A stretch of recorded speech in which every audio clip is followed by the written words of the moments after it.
하나님 살아계십니다. 살아계신 그 하나님의 은혜와 평강과 축복이 우리 모두 가운데 풍성하게 되기를 주의 이름으로 축복합니다. 오늘 우리 성가대 찬양하는 거 보면서 제가 지난주에 느꼈던 우리 그곳에서 드렸던 예배 시간이 6시 45분이었거든요. 근데 이제 우리 예배가 딱 끝나고 나서 한 45분 있다 이제 우리 교회 거기서 현지에서 우리 드렸던 주일 예배를 드리게 됐는데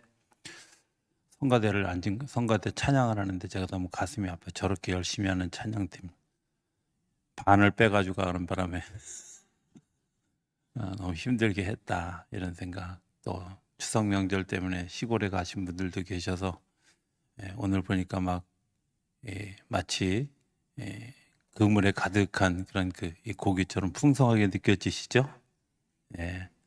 제가 하는 말이 별로 마땅치 않은 것 같은 그런 생각이 어찌됐든 같이 예배하게 돼서 행복하고 여러분들 다시 뵙게 돼서 너무 행복합니다. 응원해 주시고 기도해 주셔서 감사합니다.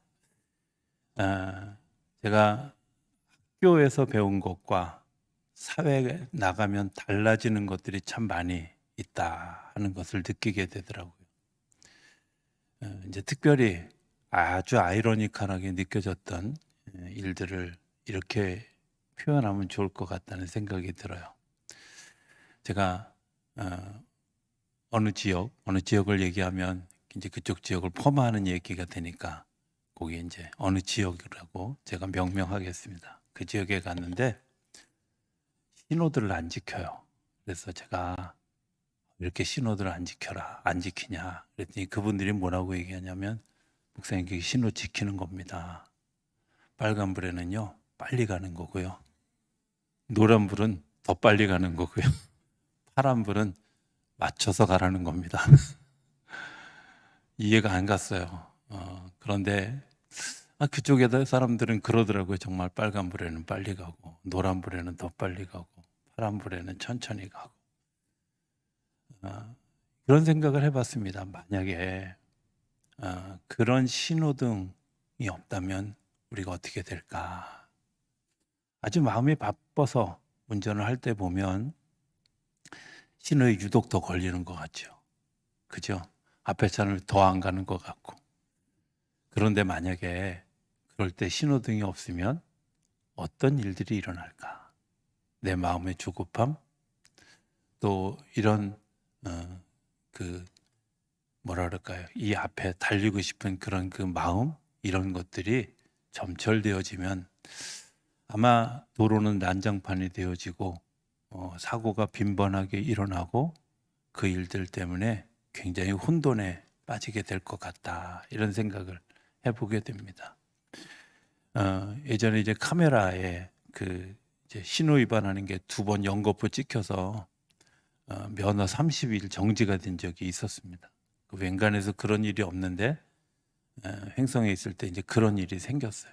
그래서 20일을 감면 받으려고 춘천까지 버스를 타고 가서 시험을 봐서 어찌됐든 남들 안 맞는 한 문제 틀려서 97.5점을 맞는 아주 경이로운 점수를 해서 20일을 경감을 받았어요. 그랬더니 그 경찰관이 저한테 하는 말이 이렇게 얘기하는 거예요. 제가 2가지 미련한 사람들을 보는데요. 하나는 운전면허 시험 100점 맞는 사람하고요. 또 한 사람은 한 번도 신호위반이나 이런 딱지를 띄어보지 않은 사람들은 어리석은 사람들이라고 이렇게 얘기를 하는 거예요. 그래서 왜 그러냐 그랬더니 딱지 띄어본 경험이 없는 사람들은 자기가 잘하는 줄 알고 어느 날 사고를 치면 대형 사고를 친다는 거죠. 또 100점 맞은 사람들은 자기가 다 잘하는 줄 알고 착각해서 사고를 치면 대형 사고를 친다는 거예요. 제가 의미 있게 들었던 적이 있습니다. 어떤 사람들 이런 사람들이 있죠. 나는 병원에 한 번도 간 적이 없어. 건강해. 그런데 병원에는 안 가는데 그냥 바로 가시더라고. 어떻게 생각하면 비실비실하고 저 사람은 오래 살 것 같지 않은 분들 오래 살아요. 왜? 자기 관리하고 건강 관리하고 또 넘어질 거에 대한 두려움이 있어서 자기를 관리하는 일들.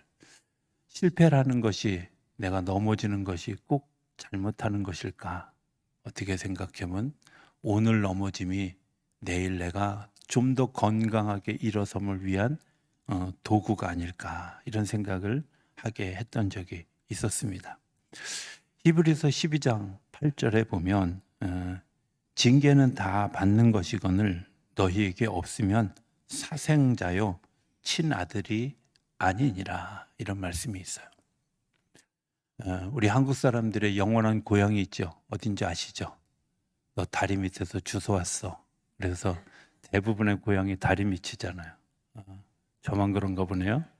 제가 한강대교를 늘 지나다니면서 내 고향은 적인개비요 그랬던 적이 있어.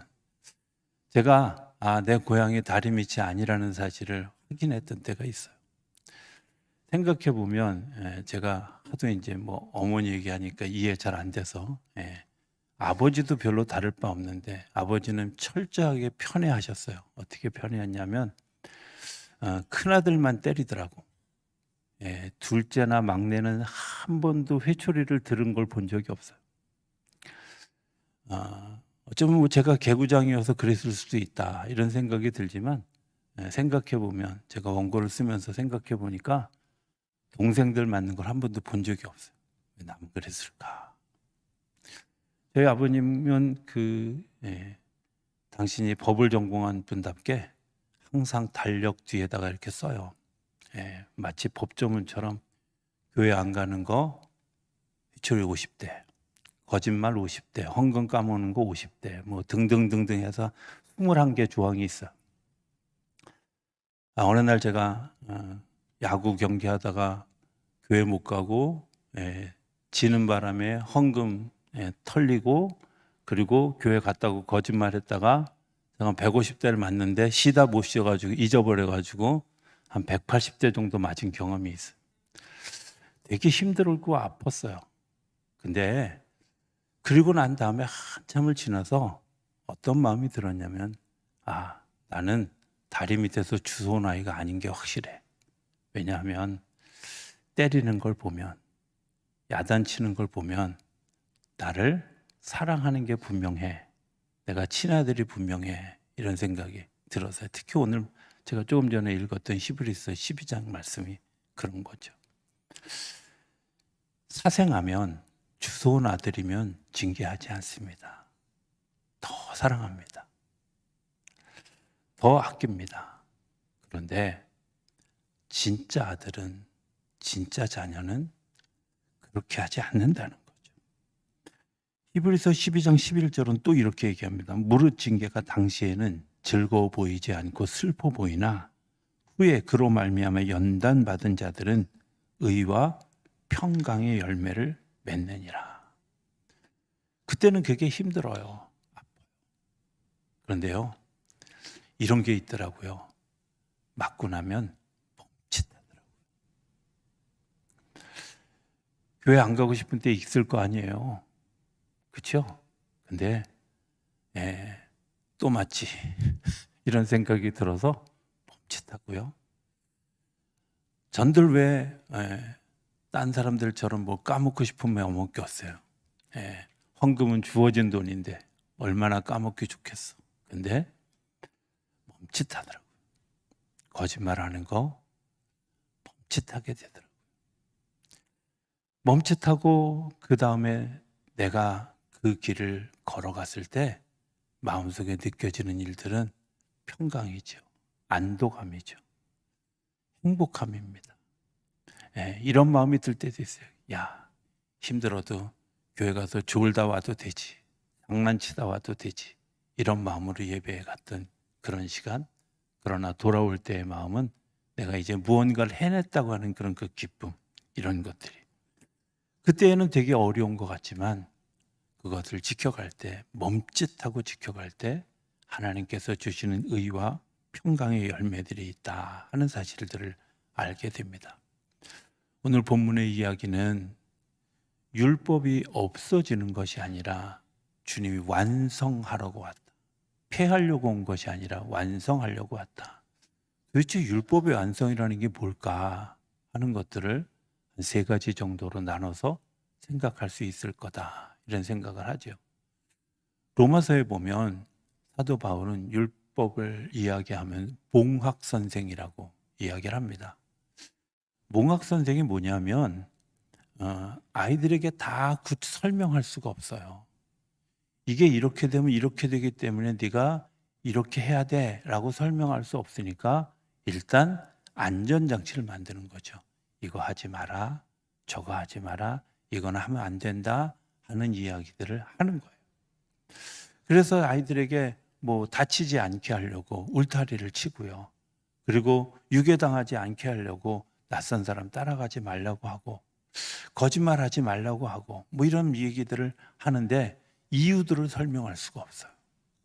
그래서 율법 이렇게 생각하면 하지 마라라고 생각하는 거예요. 그런데 그 하지 않는 것 때문에 내가 다치지 않고 내가 죄짓지 않고 내가 넘어지지 않고 내가 절망하지 않게 하려고 몽학 선생처럼 하지 말라고 우리에게 가르쳐 주죠.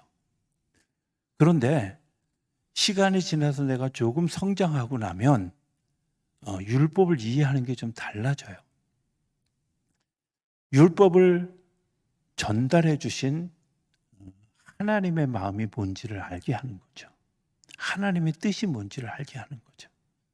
우리가 흔히 십계명을 율법이다 이렇게 얘기하는데 이 십계명에 하나님만 섬기라. 여러분들 불편하십니까?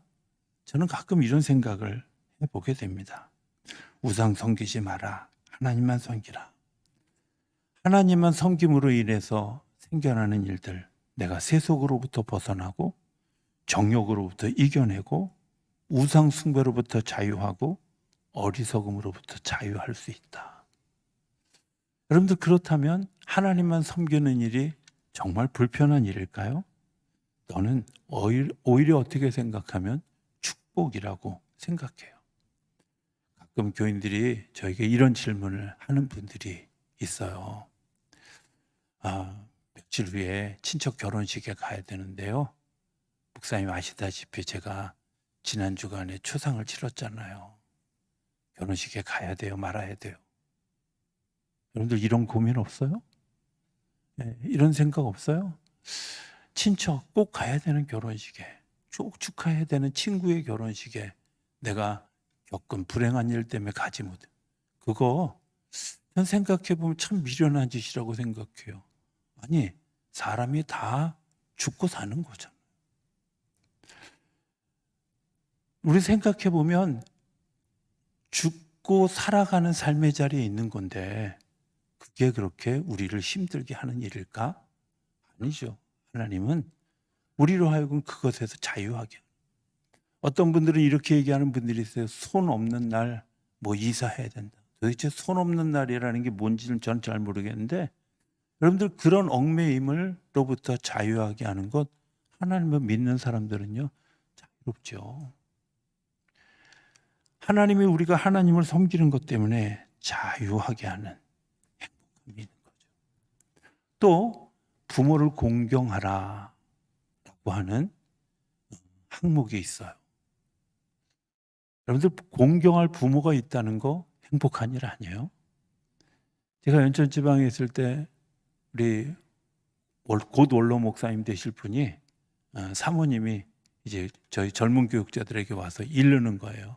하루는 그 이제 목사님의 어머님이 돌아가신 지 얼마 안 돼 가지고 근데 우리 남편 서재를 지나가는데 울더래. 그래서 저는 왜 우나? 그리고 방 안을 이렇게 들여다보고 들어보니까 친구 목사에게 전화를 하는데 막 울면서 뭐 누구 목사 나 고아됐어. 나 이제 의지할 데가 없어. 이러고 울더래요. 내일 모레 은퇴하실 분이. 여러분들은 내일 모레 은퇴하실 분이든 어쨌든 간에 더 이상 내가 공경할 부모가 없다. 이것처럼 불행한 일이 어디 있어요? 생각해 보면 부모를 공경함으로 내가 그 자녀가 되어지는 거고 부모의 사랑을 느끼는 것 때문에 내가 사랑할 수 있게 되어지고 부모를 믿고 신뢰하기 때문에 그 행위를 따라가는 그거 효도하는 일에는 얼마나 큰 축복이 있는지 우리가 알게 되죠. 살인하지 말라.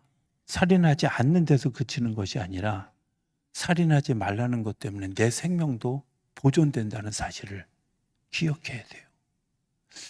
간음하지 말라 그 말 때문에 내 순결을 지켜주시는 하나님의 은혜를 경험하게 되고, 내가 도둑질하지 말라 하는 것 때문에 사유재산을 지켜주시는 하나님을 경험하게 되고, 거짓말하지 말아라 하는 것 때문에 인격을 지켜주시는 하나님의 사랑을 경험하게 되는 거죠. 이런 생각을 해봅니다.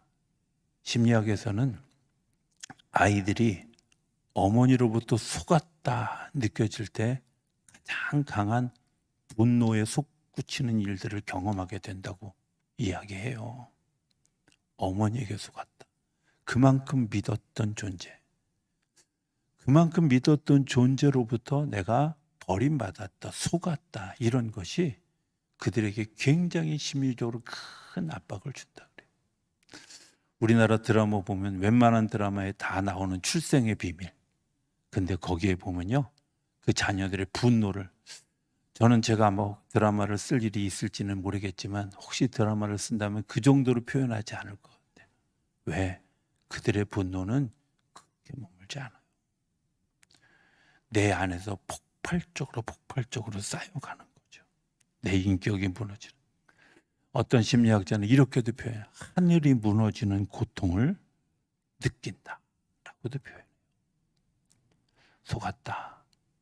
거짓으로부터 속았다. 내 인격이 무너지는 일들을 경험하게 되는 거죠.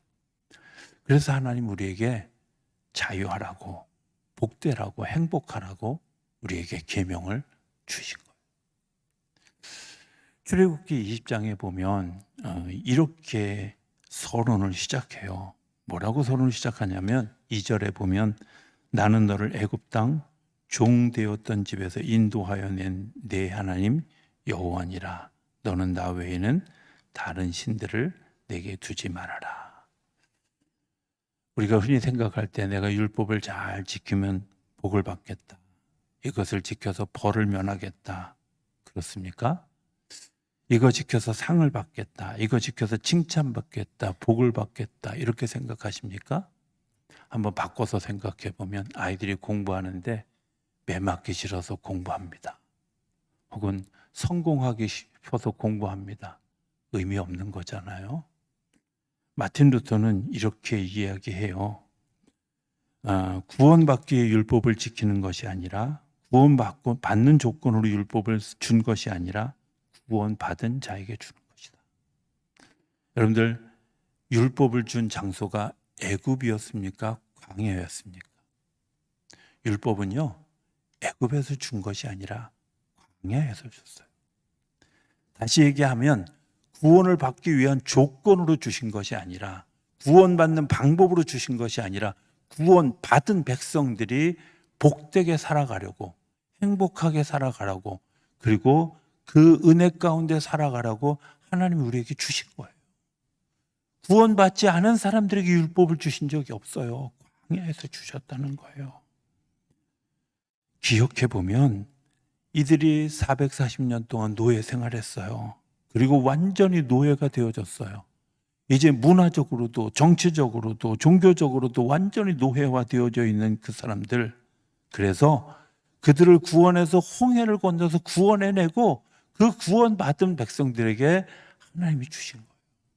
내가 율법을 듣고 있다는 말은 내가 이미 하나님의 백성이 되어졌다. 내가 이미 노예로부터 벗어나서 이제 새로운 삶을 살게 되어졌다 하는 것을 이야기하는 거예요. 너를 인도해 준 그 하나님, 그 하나님만 섬겨라. 우상 섬기지 말고, 이제 더 이상 다른 거 바라보지 말고 구원해 준 나를 바라보라고 이야기하는 것을 이야기하게 되죠. 저는 율법을 생각하면서 가끔 이런 생각을 해봐요. 하나님 우리에게 이렇게 얘기하잖아요. 안식일을 지켜라. 피곤한 일이에요? 말 그대로 풀면요, 이런 거예요. 잘 쉬어라. 이런 거잖아요. 아니, 쉬라는데 왜 불편해하는 거야 도대체? 안식일을 지키라는 말, 잘 쉬라는 거예요. 그날은 푹 쉬어, 이런 말이에요. 그게 왜 그렇게 불편해요? 어떤 분들은 이렇게 얘기해요. 늦잠을 못 자서요. 요즘은요, 옛날엔 다 11시에 예배 드렸지만 요즘은 2시에도 드리고 4시에도 드리고 그런 교회 많아요. 쉬고 늦게 와서 예배 드리면 되지. 뭘 그게 안식일을 지키는 게 그렇게 힘든 일일까? 쉬라는 거잖아요. 그날에 굳이 일하면서 힘들어하고 그날에 굳이 일하면서 어려워하는 그런 일들. 왜? 율법이 동기 자체가 하나님이 주시는 은총이고 또 축복이고 그것이 감사한 일인 것을 모르는 거죠. 하나님 우리에게 복을 주시려고 우리에게 율법을 주셨습니다. 이미 율법을 받은 자체가 복음이고 그것들을 통해서 하나님이 우리에게 주시려고 하는 하나님의 계획을 실현해 가고 계시는 거죠. 요한일서 5장 3절에 보면 이렇게 얘기합니다. 하나님을 사랑하는 것은 이것이니 우리가 그의 계명들을 지키는 것이니라. 그의 계명들은 무거운 것이 아니로다. 여러분들 그의 계명은 무거운 게 아닙니다.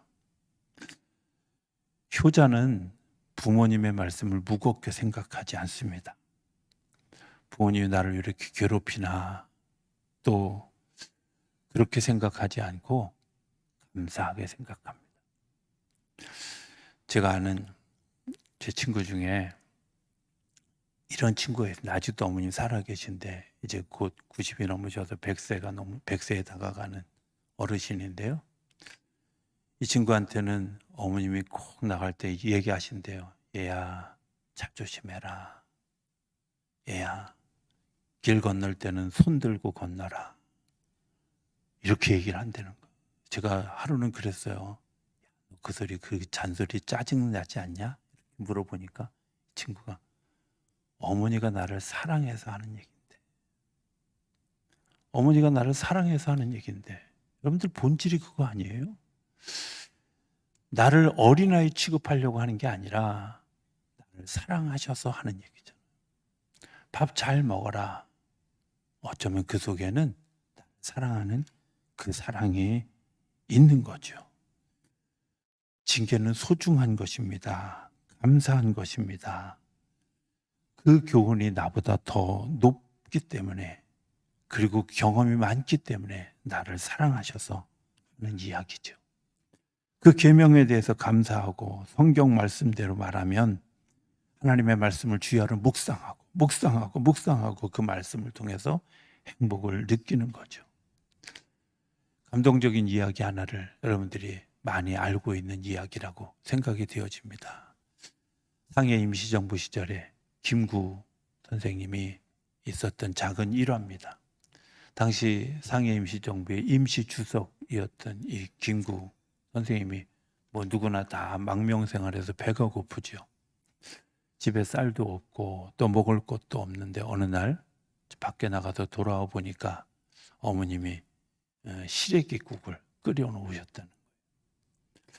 그 시래기국을 끓여 놓은 걸 보고 어머님 제가 한나라의 주석인데도 불구하고 어머니한테 먹을 것도 돈도 못 드렸는데 어떻게 이렇게 끓이셨어요? 이렇게 얘기를 하니까 어머님이 시장에 가서 사람들이 버린 시래기들을 다 주워다가 시래기국을. 그러니까 어머니 그러시지 마세요. 막 이렇게 뭐라고 하니까 그래 종아리 걷어. 예. 그래서 종아리를 회초리를 치셨다는 거예요. 김구 선생님이 맞다가 울었어요. 그러니까 다 큰 놈 왜 울어?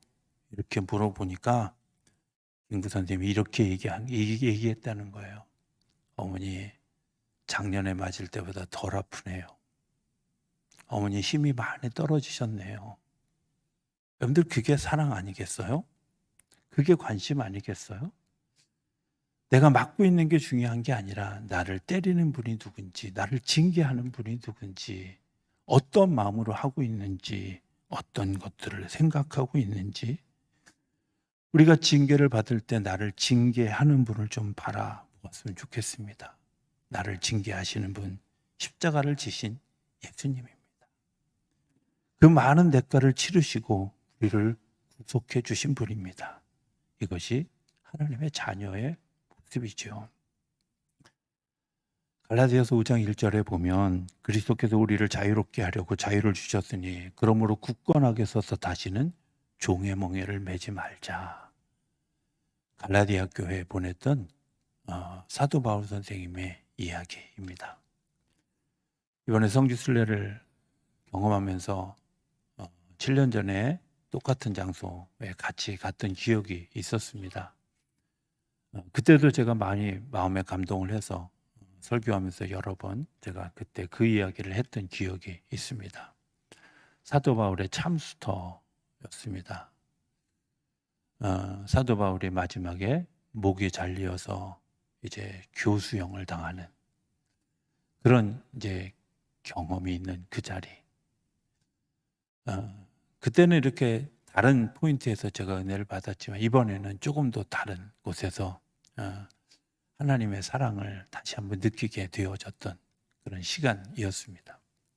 그곳에 들어가면 이제 오른쪽에 사도 바울이 갇혔던 감옥이 있고요. 그리고 그 감옥을 이렇게 나와서 가운데 길을 걸어가면 이제 교수형을, 이 목을 잘리는 참수형을 당했던 그런 자리가 있습니다. 한 120m 정도를 걸어가야 되는 그 자리, 그 오른쪽에 있는 그 감옥이 있던, 지하 감옥이 있던 그 계단, 그것을 설명하면서 가이드가 이렇게, 저 계단의 이름이 천국의 계단이라고, 누가 이름을 붙였는지 모르지만 이런 생각이 들었습니다. 보통의 죄수들에게는 천국의 계단일까? 보통 사람에게도 그게 천국의 계단이라고 느껴질까? 아니요. 하나님의 사랑, 하나님의 은혜를 은혜인 줄 알고 감사하는 그에게는 그게 천국의 계단. 지하 감옥에 갇혀서 언제 죽을지 모르는, 언제 내가 처형될지 모르는 그 상황 가운데 있을 때 그가 두려움과 염려가 아니라 내가 하나님을 배울 날이 가까워 오고 있다고 하는 것 때문에 그는 그 계단을 늘 오르락내리면서 내가 하나님 나라에 더 가까이 가고 있다고 하는 것을 생각하게 되어졌다는 거예요. 사도 바울이 이렇게 표현합니다. 내가 과거에 가졌던 것을 배설물처럼 버렸다. 어떤 때 좀 짓궂게 이런 생각을 했던 적이 있어요. 사도 바울이 내가 과거에 가졌던 것들 배설물처럼 버렸다는 거, 그거 나 좀 취하고 한 10년만 쓰면 안 될까요? 이런 생각이 들었던 적이 있어요. 왜? 사도 바울이 말하는 배설물이라는 게 이런 것들이에요. 그가 다소에서 태어나서 로마의 시민권자였어요. 권력이었어요. 처벌받지 않는, 지금의 우리나라 국회의원들이 경험하는 정도의 굉장한 권력이에요. 그 권력을 배설물이라는 거야. 나 좀 쓰면 안 될까? 그가 가마리엘의 그 수하에서, 문화에서 자란 공부한 학생이에요. 최고의 대학 출신이에요. 그 최고의 대학 출신이 그 학문, 그 학자로서의 그 경험, 경륜, 이거 버렸다는 거야. 나 좀 그거 가지면 안 될까? 이런 생각이 들 만큼. 그가 가지고 있던 또 다른 것, 바리새인으로서 종교 지도자로서 최고의 위치에 있었던 거예요. 내가 사람들에게부터 존경받는 명예로운 그 자리, 그걸 배설물이라고 이야기해요. 재산이 있었어요. 그가 가지고 있던 재산도 그는 배설물이라고 여겼어요. 무엇이 그를 그렇게 만들었을까? 하나님의 사랑. 하나님이 주시는 자유함을 알았고 하나님이 주시는 행복함을 알았기 때문에 그거 그렇게 중요한 거 아니야. 그거 배설물이야. 쓰레기야. 하고 과감하게 벗어버리고, 같이 갔던 26분이 다 같이 경험했지만 산을 넘고, 산을 그냥 산이 아니라 산맥을 넘어가면서, 때로는 풍파를 겪는 바다를 건너가면서, 그리고 그 먼 거리를, 하루에 저희가 하루는 650km를 자동차로 갔는데요.